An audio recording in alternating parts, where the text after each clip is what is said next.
یہ کویسچن کیا تھا کہ کیا جمعے کی مبارکباد دینا بدعت ہوتا ہے؟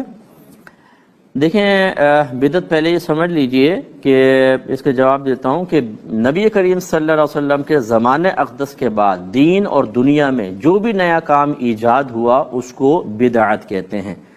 اب اگر وہ قرآن و حدیث کے خلاف ہے تو اس کو بدعت سیئہ کہتے ہیں، یعنی بری بدعت، اور اسی کے بارے میں سرکار نے فرمایا کل بدعت ضلالہ، ہر بدعت گمراہی ہے،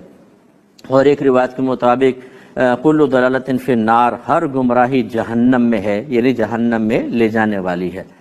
دوسری ایسی نئے کام ہوتے ہیں کہ جو دین کو تقویت دینے والے ہیں، اچھے کام ہوتے ہیں۔ اس کے بارے میں یہ جو ہے جیسے حضرت عمر فاروق نے فرمایا کہ نعمت البدعۃ ہذہ، تراویح کی جماعت قائم کر کے فرمایا یہ کیا ہی اچھی بدعت ہے، اس کو بدعت حسنہ کہتے ہیں، اچھی بدعت۔ جیسے ہمارے ہاں مسجدیں اب پکی بن رہی ہیں، ان میں قالین، پھر قرآن پاک پر اعراب، 6 کلمے، ایمان مفصل، ایمان مجمل، ہمارے دارالعلوم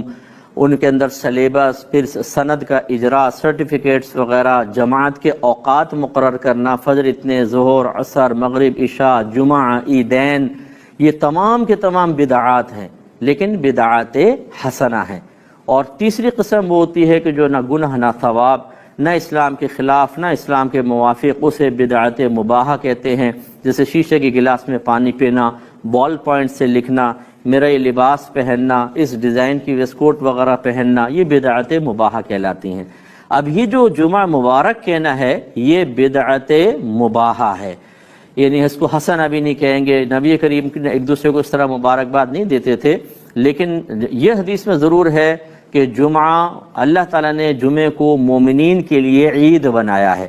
تو یہ عید کا دن ہے، اس میں مبارکباد دے دی جائے تو منع بھی نہیں ہے۔ اس کو اس انداز سے بدعت کہنا کہ تصور بدعت سیئہ کی طرف جائے، جو اس طرح کہے گا وہ شریعت پر افترا کرے گا، کیونکہ شریعت نے اس کو منع بھی نہیں کیا، اگرچہ اس کی اجازت بھی نہیں ہے، سرکار کے زمانے میں رائج بھی نہیں تھا۔ تو ایسا کام جو نیا ہوتا ہے اس کو بدعت مباحہ کہتے ہیں۔ ہم ایسے فوری طور پہ فتویٰ جاری کرنے والوں سے گزارش کریں گے خدا را کچھ اپنی آخرت کی بھی فکر کریں۔ آپ کو یہ حق حاصل نہیں ہے کہ ایک مسلمان ایک مباح کام کر رہا ہو، یعنی نہ گناہ نہ ثواب، اور آپ اسے حرام اور گناہ قرار دے دیں اور یہ کہیں کہ جی میں تقوی کا مظاہرہ کر رہا ہوں، میں تو اس کو اصل بدعت سیئہ سے روکنے کی کوشش کر رہا ہوں کہ اجازت دیتے جاؤں گا تو اس میں جا کے پڑ جائے گا۔ یہ پھر آپ کو میدان محشر میں اللہ کی بارگاہ میں جواب دینا ہوگا۔ اگر میں دیندار ہوں تو میں اپنے پاس سے ایسا نہیں ہے کہ غیر گناہ کو گناہ بنا دوں اور گناہ کو غیر گناہ قرار دوں، ہمیں دیکھنا ہوگا شریعت کیا کہتی ہے۔ تو جمعہ مبارک اگر لوگ کہہ رہے ہیں تو کہہ سکتے ہیں بالکل، اگرچہ سنت نہیں، لیکن یہ وہ بدعت گمراہی والی بھی نہیں ہے، بدعت مباحہ ہے، اس میں کوئی حرج نہیں۔ جو اس کو بدعت سیئہ کہے گا اس کو ہمارا چیلنج ہے کہ قرآن حدیث سے ثابت کر کے بتائے، انشاءاللہ نہیں کر سکتا، اور ہمیں پھر اس پہ خیال کرنا چاہیے۔